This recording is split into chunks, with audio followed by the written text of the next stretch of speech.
आजकल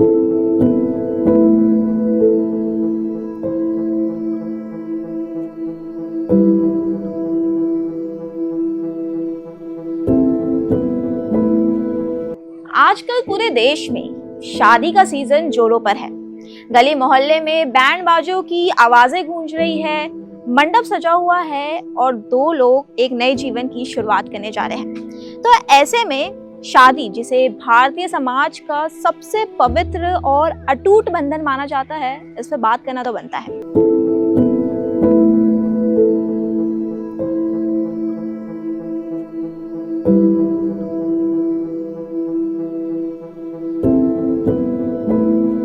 नमस्कार, आप देख रहे हैं वीएनएम टीवी। शादी की अगर बात करें तो मेरे विचार से शादी एक ऐसी दास्तान है जहां इश्क के जज्बात शुरू होकर एक नए जीवन का आगाज करती है। रिश्तों की गहराई, मोहब्बत की बातें और साथ जीने मरने के इरादे, ये सभी मिलकर एक ऐसा रिश्ता बनाती है जो जिंदगी के हर दुख सुख में साथ होता है। शादी केवल दो लोगों का साथ आना नहीं है, बल्कि ये एक भरोसा, प्यार और समझदारी का भी प्रतीक है। ये सिर्फ एक समझौता नहीं, बल्कि जिंदगी का एक अहम हिस्सा है जहां हर खुशी और हर तकलीफ का साथी मिलता है।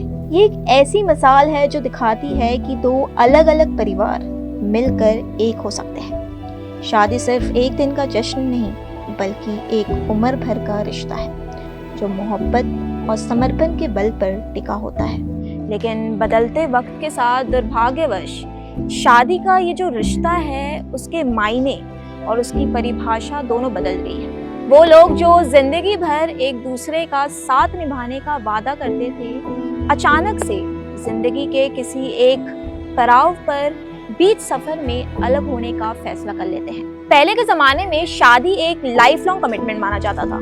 भले दो लोग एक दूसरे के साथ खुश हो ना हो, लेकिन सामाजिक दबाव के कारण वो उस रिश्ते को बनाए रखते थे। लेकिन आजकल समय के साथ लोगों का नजरिया बदला है और अब लोग खुद की खुशी और उनके मेंटल हेल्थ को ज्यादा प्रायोरिटी देते हैं। और इसी के बदलते रूप में जो सबसे ज्यादा अभी एक टर्म ट्रेंड कर रहा है, वो है ग्रे डिवोर्स। ये जो वर्ड है वो बहुत ही ज्यादा अभी ट्रेंडिंग है और आपको बता दें कि ये आम तलाक से काफी ज्यादा अलग है। तो आइए सबसे पहले जानते हैं कि आखिरकार ये ग्रे डिवोर्स है क्या। दरअसल अगर आसान भाषा में कहें तो ग्रे डिवोर्स 50 साल से ज्यादा वर्ष की उम्र में जो लोग होते हैं, जो 15 से 20 साल तक एक रिश्ते में रह चुके हैं, लेकिन उसके बाद भी वो अलग होने का फैसला करते हैं। ग्रे डिवोर्स को ग्रे डिवोर्स इसलिए कहा जाता है क्योंकि जो ग्रे शब्द है वो सफेद रंग को दर्शाता है, जो बेसिकली बुढ़ापे का साइन है। और कहीं कहीं पे ग्रे डिवोर्स को डायमंड तलाक और सिल्वर स्प्लिटर के नाम से भी जाना जाता है। तो ऐसे में अब सवाल ये उठते हैं कि इतने साल एक साथ रहने के बाद ये लोग एक दूसरे से अलग होने का फैसला कैसे कर लेते हैं। ये ट्रेंड दुनिया भर में बढ़ता ही जा रहा है और भारत में भी ये एक अहम सामाजिक मुद्दा बन चुका है।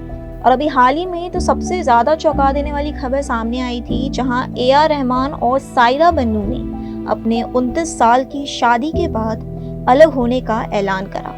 और इसी बीच खबरें आ रही है कि अभिषेक बच्चन और ऐश्वर्या राय बच्चन भी इस ट्रेंड का हिस्सा बनने वाले हैं। इतने सालों के बाद ऐसा क्या हो जाता है कि वो बुढ़ापे में, जहां माना जाता है कि एक साथी की सबसे ज्यादा जरूरत होती है, वहां एक दूसरे का साथ छोड़ देते हैं लोग। क्या उनके बीच बदलते वक्त के साथ वो प्यार खत्म हो जाता है, या फिर उनकी खुशी के रास्ते अलग अलग हो जाते हैं? बहुत सारे सवाल उठते हैं जब कुछ ऐसे मामले देखने को मिलते हैं।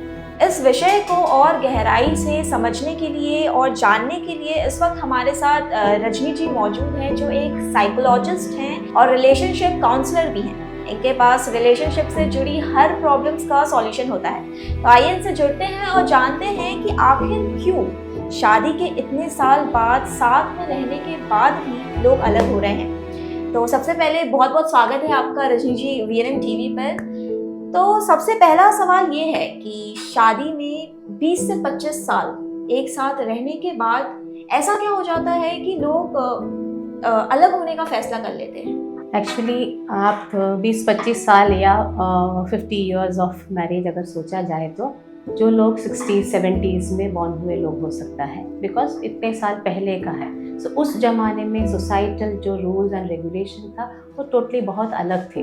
वह जो एक लड़की को अपना इच्छा से शादी करना या कुछ आउटगोइंग करने के लिए मौका कम मिलता था। हमेशा पेरेंट्स, सोसाइटी, फैमिली रिक्वायरमेंट के ऊपर ज़्यादा ध्यान दिया जाता था।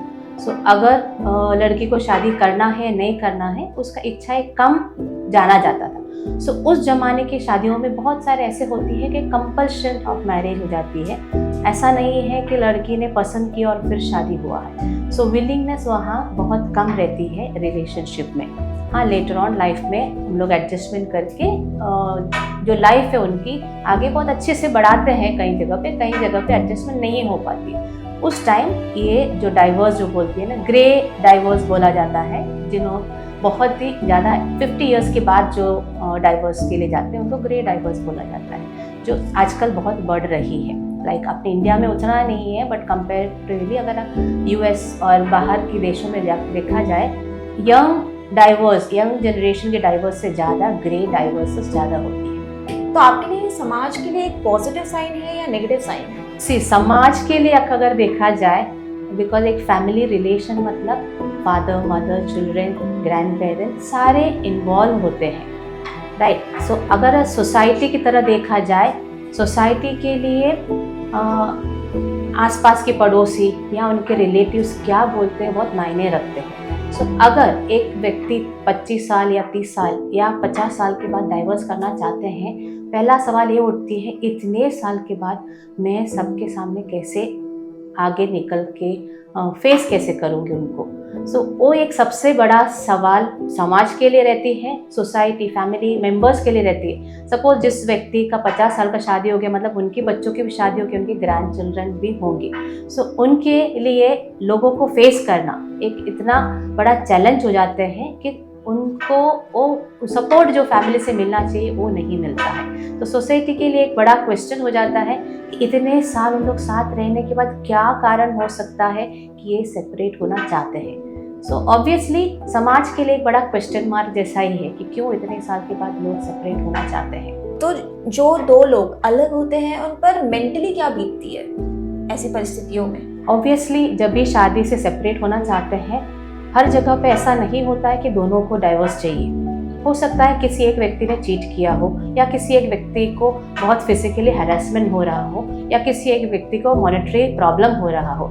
सो कारण जो भी कारण होता है ना, इट इज़ 1% में ज़्यादा इफेक्ट रहता है। सो ऑब्वियसली जो मेंटल जो प्रॉब्लम्स आती हैं भले दोनों में होती हैं, बट एक व्यक्ति में ज़्यादा देखने में आते हैं। सपोज अभी एक जो व्यक्ति है मॉनेटरी प्रॉब्लम की वजह से करना चाहते हो, डाइवर्स लेना चाहते हो, उनको हो सकता है कि एवरीडे एक्सपेंस के इसलिए एवरीडे प्लीड करना पड़ता है। जो कमा के जो हस्बैंड लाते हैं इनफ नहीं होता है। सो टू मैनेज दैट उनके लिए बहुत ट्रबल हो रही है। So because of several reason. अभी एक व्यक्ति चीट कर रहा है, इट कैन बी मेल और फीमेल, अपने हस्बैंड या वाइफ को चीट कर रहे हैं। सो जो दूसरा व्यक्ति जो 100% अपना कोशिश करके मैरिटल लाइफ को आगे बढ़ाने के लिए कोशिश जो करते हैं ना, उनके लिए मेंटल टॉर्चर हो जाता है, मेंटल प्रेशर बहुत बढ़ती है, डिप्रेशन में जा सकते हैं कि मैंने इतने साल इस व्यक्ति के साथ बिता है, इनके लिए हर चीज़ मैंने किया, फिर ऐसे क्या कमी हो गया कि मुझे छोड़ के किसी और के साथ जाने लगे। सो वो अपने आप को दोषी जानने लगते हैं। इस जगह पे उनका जो मेंटल जो स्टेज है, वेल बीइंग है, उसमें बहुत तकलीफ होती है। उनको पैनिक अटैक्स हो सकता है, डिप्रेशन हो सकता है, एंजाइटी हो सकता है, हर चीज़ को लेके प्रॉब्लम होने लगता है। सो ये मेंटल स्टेज दोनों व्यक्ति के लिए इक्वली इम्पोर्टेंट रहता है। आपके विचार से शादी के लिए या किसी भी रिलेशनशिप में एक गोल्डन रूल क्या होना चाहिए जो रिश्ते को बनाए रखे?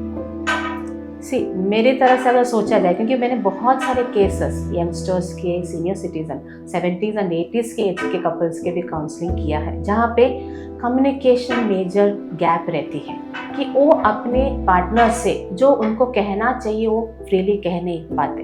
अगर आप 70s और 60s के ज़माने के लोगों को देखा जाए, कंपल्शन ऑफ मैरिज रहती है, अपने हस्बैंड से इतने डरते हैं कि वो मुंह खोल के कोई चीज़ बोलते ही नहीं है। सो उनके लिए जो कम्युनिकेशन जो बोलती है ना, जस्ट नेसेसरी चीज़ों के लिए इंटरेक्शन होती है फैमिली में, उस जगह पे क्या होता है, जब बच्चे बड़े हो गए, आगे चले गए, उनके लिए जो मीडियम ऑफ कम्युनिकेशन है वो गैप बहुत बढ़ जाती है। जहाँ पे आजकल बहुत जाना जाता है नेस्टलिंग सिंड्रोम करके, where the kids go away from the families and husband and wife couple अकेले रह जाते हैं।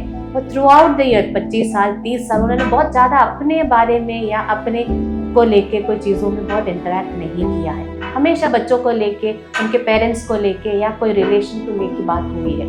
सो जब अकेले दोनों हो जाते हैं, उनके लिए बात करने कोई चीज़ ही नहीं है, जस्ट रोज की चीज़ें उठ के जो काम करना है वो ही करते हैं। सो दैट लोनलीनेस वहाँ बढ़ जाती है उन लोगों में। सो ऐसे सब केसेस में ज़्यादा प्रॉब्लमैटिक रहता है और उन लोगों को ज़्यादा प्रॉब्लम फेस करना पड़ता है। जब दो लोग इस तरह से अलग होते हैं इतने सालों की शादी के बाद, तो उनके बच्चों पर क्या असर पड़ता है? बच्चे ऑब्वियसली बहुत ट्रॉमेटिक हो जाते हैं बच्चों की लाइफ के लिए। सी अगर यंग कपल हो और बच्चे छोटे हो तो बच्चों को फिजिकली इमोशनली बहुत इफेक्ट करता है, बिकॉज जहाँ मैक्सिमम उनको दोनों पेरेंट्स की ज़रूरत होती है।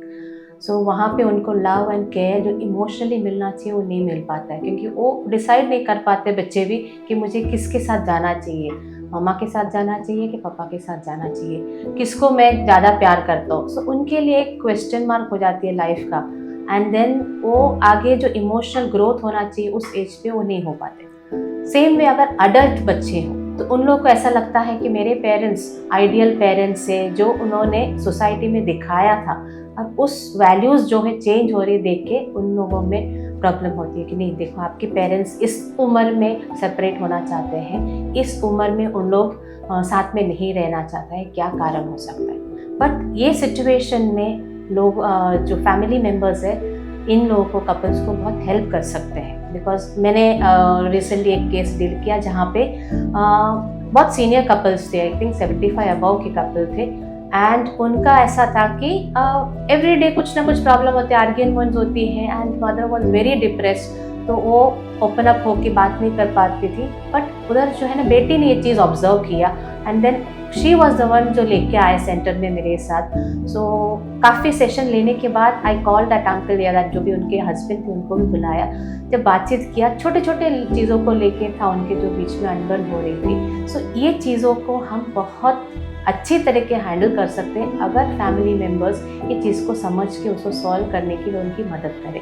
सो आजकल के ज़माने में जो इश्यूज़ हो रही है, so if as a family everybody come together, सब साथ में आके अगर सॉल्यूशन ला सकते हैं तो it will be better for the society, better for the family members to have a happy life. पहले के जनरेशन में आप देखते होंगे कि लोग सोसाइटी प्रेशर के कारण, मतलब अगर प्रॉब्लम चल भी रही है तो रिश्तों में, तो वो अलग होने का डिसीजन नहीं लेते थे। लेकिन आजकल सब लोग मतलब बहुत ही ज़्यादा फ्री हैं, तो ये एक गुड साइन है या बैड साइन है for the progress of society? See अगर मेंटल वे ऑफ पॉइंट से अगर देखा जाए, मेंटल वेलबींग की तरफ से देखा जाए, it's a good thing if, but they should open up and talk, not necessary ऐसे जो छोटे चीज़ें हैं need to go for a divorce also. Like we I said earlier that अगर आपको प्रॉब्लम समझ में आ रही है, बहुत प्रोलॉन्ग हो रही है सोसाइटल प्रेशर की वजह से, या ना हो बट मे बी प्रॉब्लम बहुत छोटे और छोटे प्रॉब्लम की वजह से तुम लोग डाइवर्स लेना चाहते हैं, but when you understand and go for counselling, इसीलिए बोलते हैं जो काउंसलिंग है, थेरेपी से उसके लिए जाना चाहिए। You should encourage, if it is senior couples the children should encourage the parents to go for such therapies and vent out their emotion, because see when emotionally if a person is not happy then it is very difficult for them, stability रहना बहुत मुश्किल होता है। सो उसके लिए mental wealth की तरफ से देखा जाए तो डाइवर्स अगर पॉसिबल है you can solve the issue and stay happily, but बिल्कुल नहीं हो सकता है, it's not wrong to go for a divorce and stay happily. If suppose the case is that somebody has cheated and is willing to go with the other partner and don't want to stay anymore, so there is no need of pushing that person or pulling that person back and making your person and making him stay. He is not going to stay with you. So mentally he is not going to be with you. So in such cases it is better to leave off so that the person, both of them will be happy. The person who is suffering from it or the person who want to go out of it. So both would be happy. That would be a better decision. Divorce के बढ़ते मामलों का असर दोनों तरफ देखा जा सकता है। एक तरफ ये उन लोगों के लिए राहत का माध्यम बन सकता है जो जीवन भर एक असहज या तनावपूर्ण रिश्ते में बने रहे, ऐसे में बुढ़ापे में अलग होकर शांति और खुद की पहचान पाने का उनका ये फैसला कहीं ना कहीं सही हो सकता है, लेकिन दूसरी तरफ ये सामाजिक और भावनात्मक रूप से चुनौतीपूर्ण भी है। जब उम्र के उस पड़ाव पर साथ की सबसे ज्यादा जरूरत होती है, तब अकेलेपन का दर्द और बढ़ जाता है। ये ना केवल रिश्तों की विफलता का प्रतीक है, बल्कि ये भी दिखाता है कि कहीं ना कहीं संवाद, समझ और सहनशीलता की कमी हमारे रिश्तों को कमजोर कर रही है। आखिरकार ये निर्णय हर व्यक्ति के अनुभव और स्थिति पर निर्भर करता है, लेकिन ये जरूर तय है कि रिश्तों को बचाने के लिए समय रहते प्रयास करना सबसे जरूरी है।